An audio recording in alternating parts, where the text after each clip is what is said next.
Have you ever wondered about the history of our region? We're going to be taking a little bit of a deep dive into Wayne County, Palmyra, to learn a little bit about some of the history there, some of the buildings that you can go see, but there'll be a little bit more than that, and it may just spook you. So stay tuned for this version of the State of Greater Western New York Report, and it's brought to you by...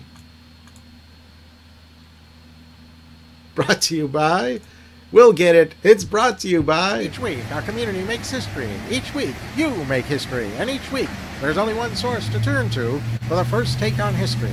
You know what that is? Subscribe to the Sentinel right now to discover the history being made in your own backyard. The Mendon Honey Falls Lima Sentinel. More than just your news, it's your history. Welcome, everyone, to this edition of the State of Greater Western New York Report. Join us each episode as we discuss fantastic topics ranging from history to science to the strange and the wonderful, as well as the treasured spirit with which our region has infused America.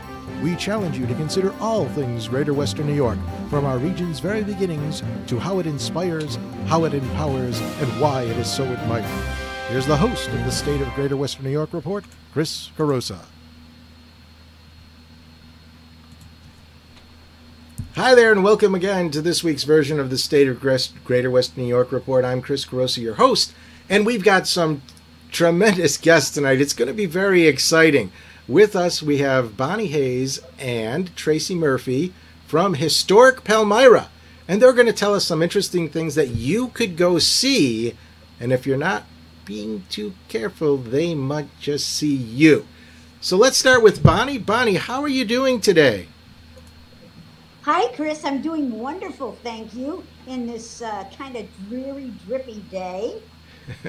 Well, it's hopefully that dreariness will go away. But why don't you start off by just telling us a little bit about Historic Palmyra, maybe who you are, who Tracy is, and all those exciting things that we all want to know about Historic Palmyra. It's a pleasure for me to talk about that. My name is Bonnie Hayes, and it's Hays, no E. Like Hayes, Kansas. We are at Historic Palmyra, which is the Historic Society of Palmyra, New York. We have 5 amazing museums within a 1-block area. We're located just steps from the Erie Canal. With me is Tracy Murphy. Her title is Deputy Director. Tracy is an amazing historic person. She loves the museums, and we work together and make a pretty good team, I would say. We've worked together for a very long time, and I think you'll find she might do a little of a darkness. I'm going to tell you about our museums during the day. That's excellent, Bonnie. Tell us what you might want to do is shift your camera a little bit so we can get your head higher in the screen. And put your name underneath there. As you're doing that and working on that, I'll just say Palmyra is located in Wayne County. It's not that too far away from everybody, and it's pretty close to the thruway if you're ever interested in going there. So Bonnie, tell us a little bit about the buildings and facilities there. You could probably just actually walk closer to the camera. Closer. Yeah, closer. There we go. And then shift it a little bit. Are you seeing me good? I'm just seeing I see my shoulder. Part of you. You've got to go so you're in the middle. Live TV, folks. This is... Whoa, no. We disconnected her. All right. So while we're doing that, we're going to ask... There she is. She's back again. Upside down. And she's upside down. So this is great, folks. This is what live broadcasting is all about. We can probably fix Bonnie there. We just have to rotate her. She's now right side up. Whoop, boop, boop, boop, boop, boop, boop. There we go. We just have to kind of tilt her over a little bit. We can't. So, all right. So Bonnie has been... Bonnie, why don't you do this? Why don't you go over to where Tracy is? And Tracy, when Bonnie's there, you could go to Bonnie and see if you could... kind of rearrange her camera there. Okay, so it's going to be a little bit. I have to go through the scary part. All right. But I shall do it. It's All not right. a problem. Okay? if you scream, I we'll sent for reinforcements. yes. Okay. I So will take you and you can see what we're looking at, okay? Maybe. all right. Here we So go. actually, you probably don't need to take the camera. I don't need to take the camera. No, you want to leave the camera there and have someone else try to fix it so we can get that taken care of. You know, I forgot to give you my credentials as far as a technical guru here. Just letting you know. That's what Okay. you're dealing with. Someone that has no clue. Well, all right.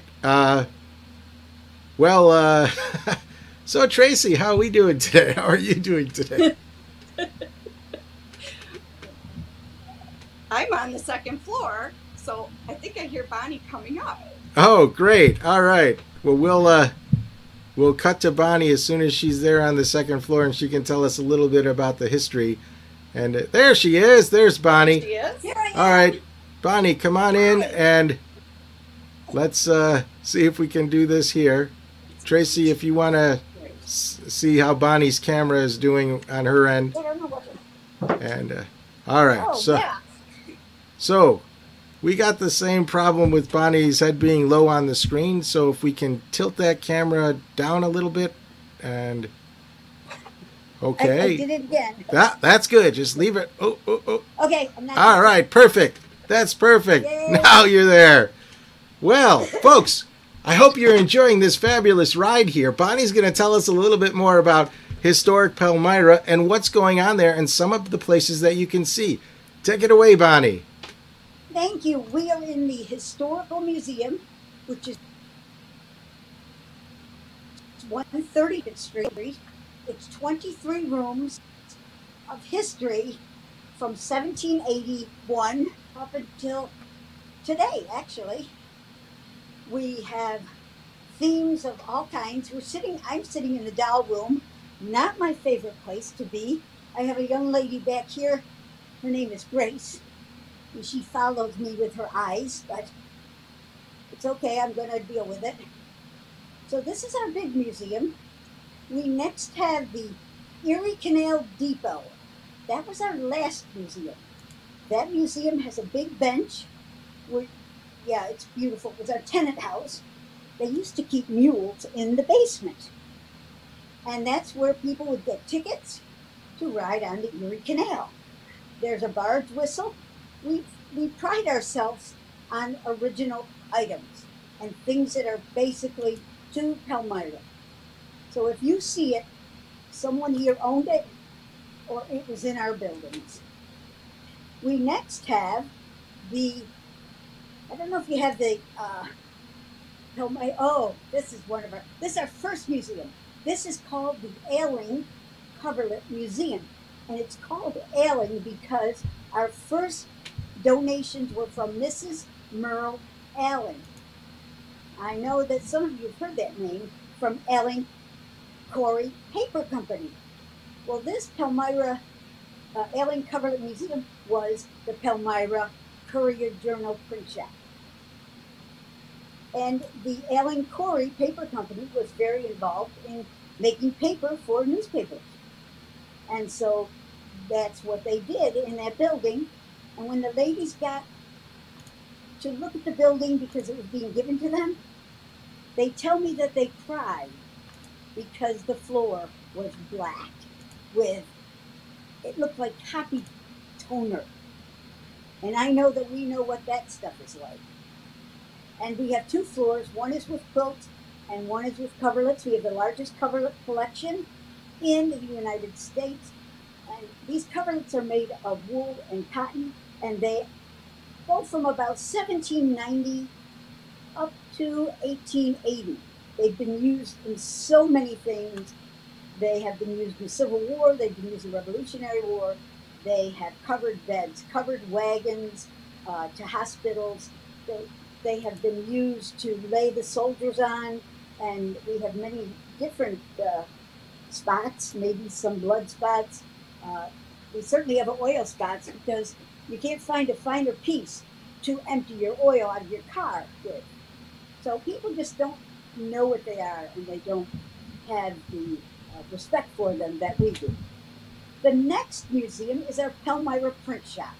I don't know if we talked about this at all with Chris, but this is an amazing place with printing presses and cutters, and we have book binders, just and type from 1810 up to, I guess, 1972.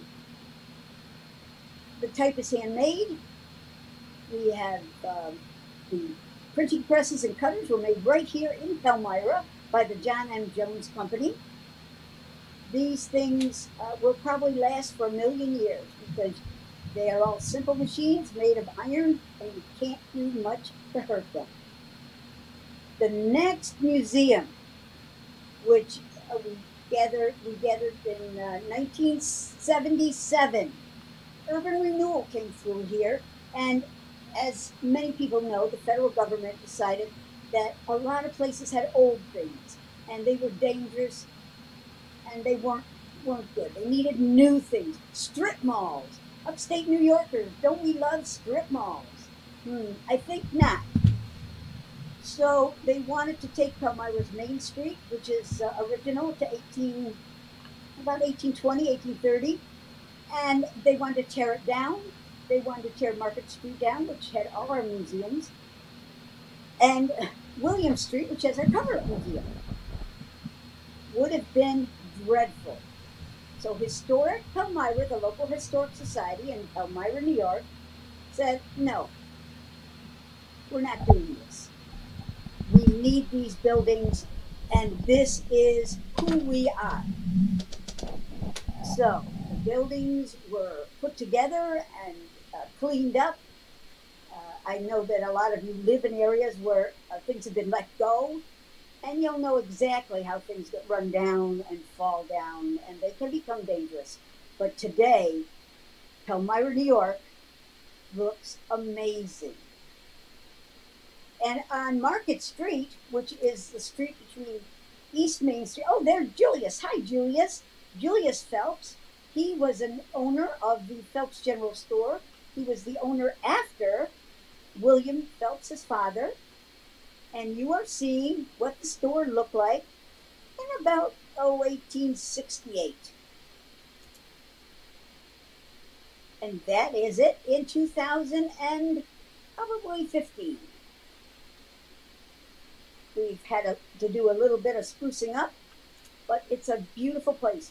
That's the dining room in the Phelps General Store, and it became their home on the second floor. Prior to that, it was a boarding house. This is all their china. That's my friend Sybil. Hi, Sybil. Sybil Phelps died when she was 81 years old. She was the last living person in the Phelps store and home. And she was all alone. She never left for any schooling. She wanted to go to school in New York City, but the flu came in 1918, and she had to go home. So she basically had no money. This is the store. This is all their stuff. This isn't stuff we put in here. These are things they sold in the Phelps General Store. You can picture William sitting at his desk. It's just an incredible place. And let's see, I think the Phelps General Store was in a terrible, terrible condition. Everything was rotting, and the curtains were rotting, the furniture was rotting, and all the community got together and helped put this stuff together so it's original, but now it's neat and it's clean. And Bonnie, how long? So proud. How long did it take you to refurbish that store? That looks pretty neat. The store that we refurbished took us from about 1990 to 2010. And it was a long road.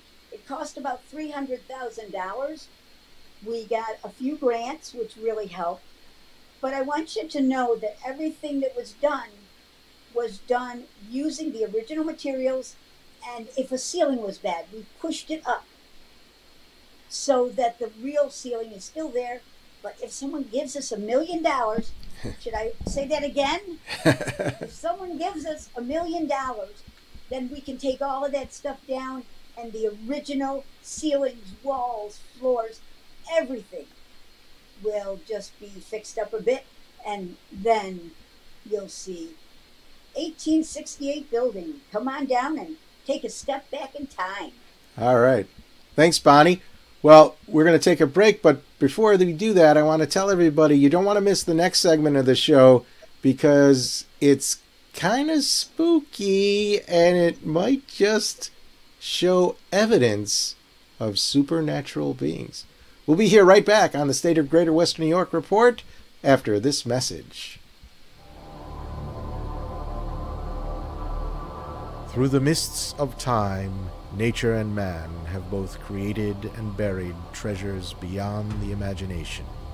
With the ages, these riches slowly dissolve into mere myths until they are forever forgotten. But there are those brave souls who tirelessly cling to the truth, ever seeking to discover the undiscovered, to reveal what has always been there, to uncover the hidden gems of a land thought forsaken but loved by millions.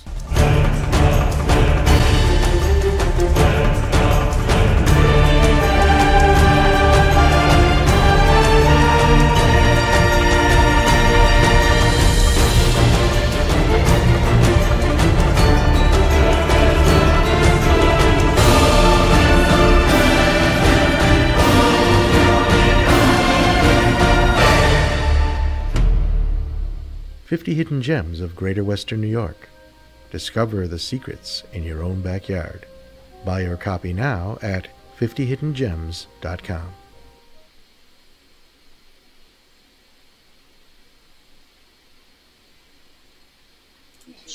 Hey, welcome back. This is the State of Greater Western New York Report, and with me now is Tracy Murphy. She's the Deputy Director of Historic Palmyra. Tracy, you're going to tell us a little bit about the nighttime.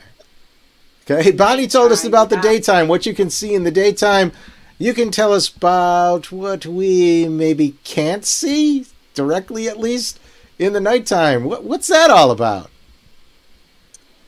So one of our claim to fame would be that we are historically haunted, which is pretty amazing when you have 5 museums and each of them have their own unique spirits. And so we offer paranormal investigations. Some people call them ghost hunts, but we're not hunting. But our spirits are very active, and not just at night, but during the day as well. I was wondering, there's probably some history that goes back when it comes to the spiritualism movement and spirits. I believe, isn't there a story about a couple of sisters around there? I don't remember exactly where they're from. Yes. Tell us a little bit about those.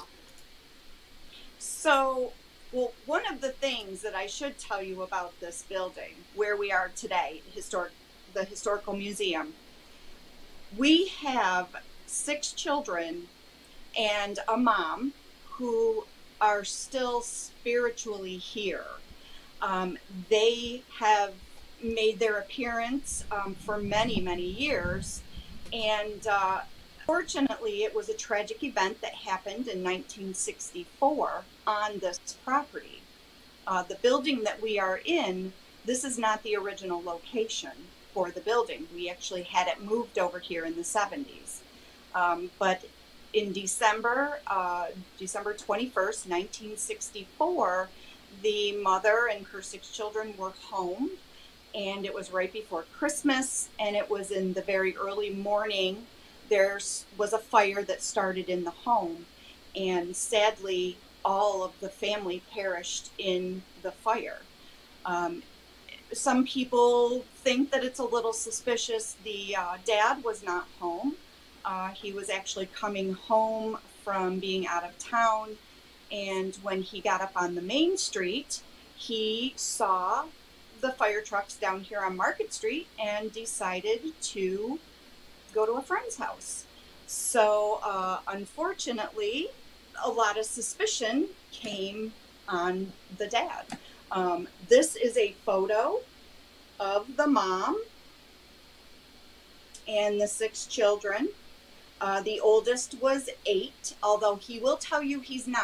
He was almost 9. And then the youngest was 2.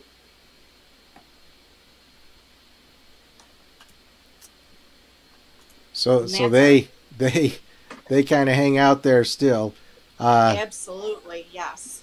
And so I've got a video here that I want to show people that you gave me. I'm going to play this video, and you can tell us a little bit about what is actually going on from what we see. So we're going to play this. Okay, so what you're looking at here is an event, a paranormal event that happened on March 8th, and this was in 2019. We had 2 people that were here doing an investigation, and they were downstairs in another part of the building, and they left a camera up in one of the doll rooms. I'm sitting in one, but we have an adjoining room that is also the doll room. And what you see is the curtain pulling away from the window where the chair is.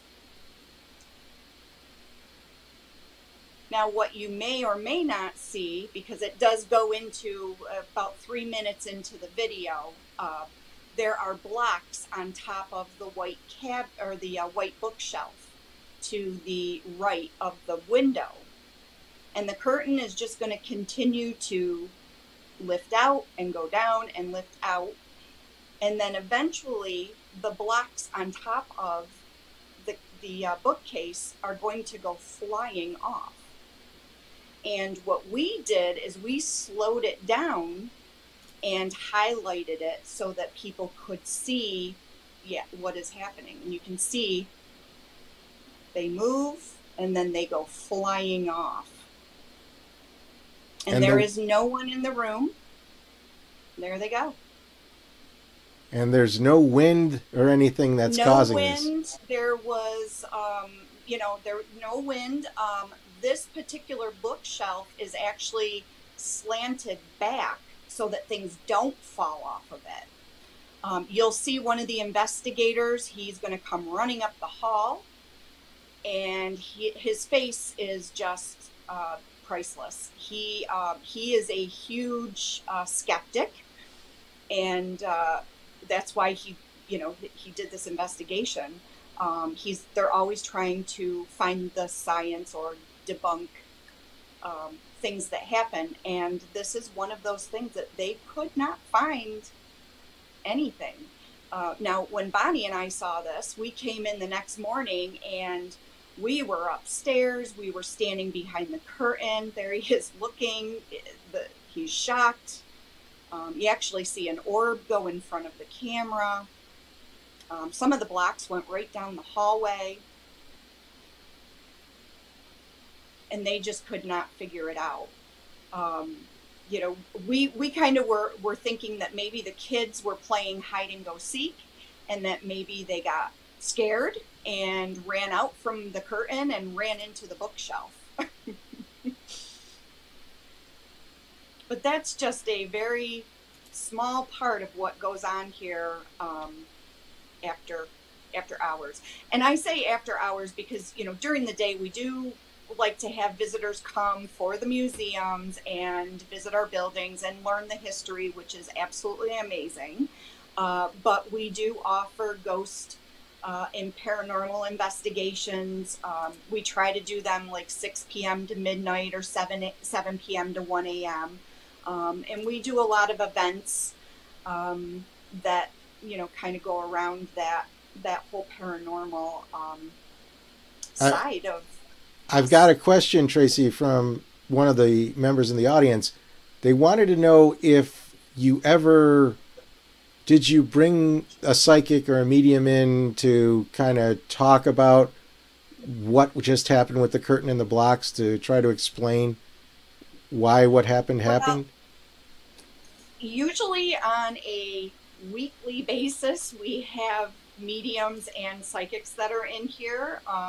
It's part of some of the groups that come in, and generally in the summer and most of the winter, we are pretty busy every weekend with our ghost investigations.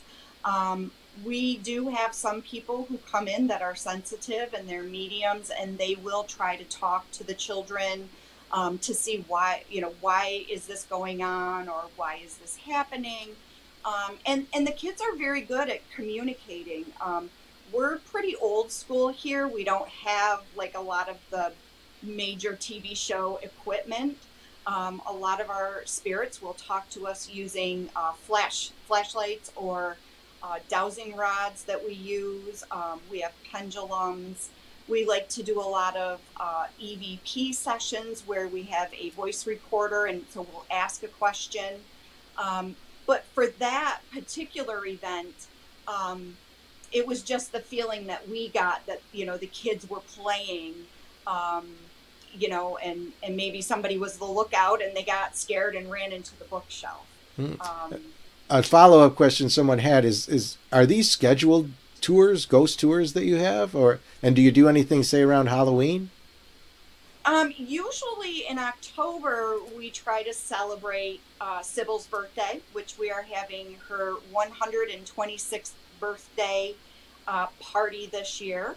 And if you're not familiar with how we celebrate Sybil's birthday, we generally invite 6 mediums to come to the Phelps General Store and Residence, and they set up in some of the bedrooms on the 3rd and 2nd floor, and they will give 10-minute readings. We do have a birthday party with food and birthday cake.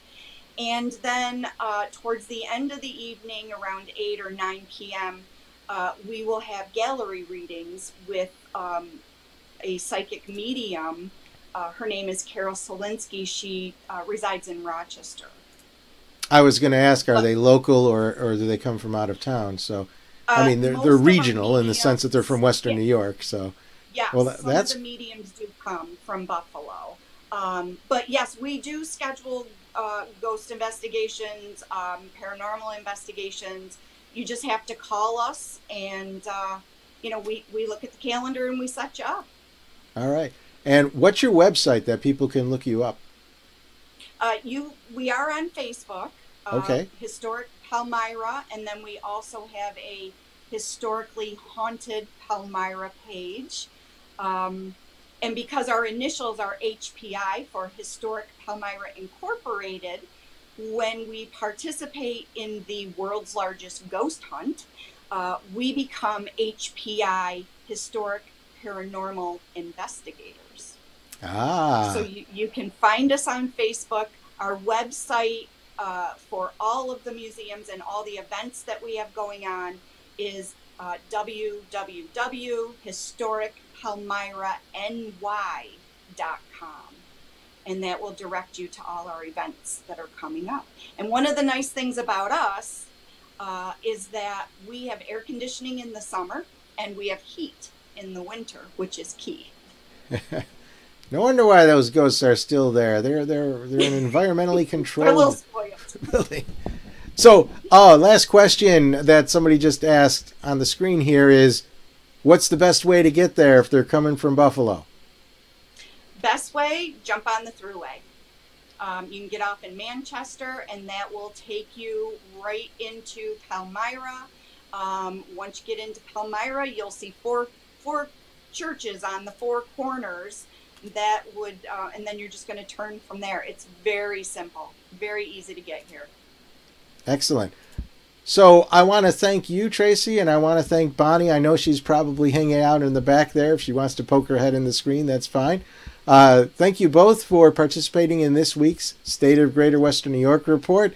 It's just amazing all the different things that are around here, both the history and beyond, that we can experience in the Greater Western New York region. again, if for anyone who'd like to be invited to participate in the audience, this is a live show every Thursday at noon.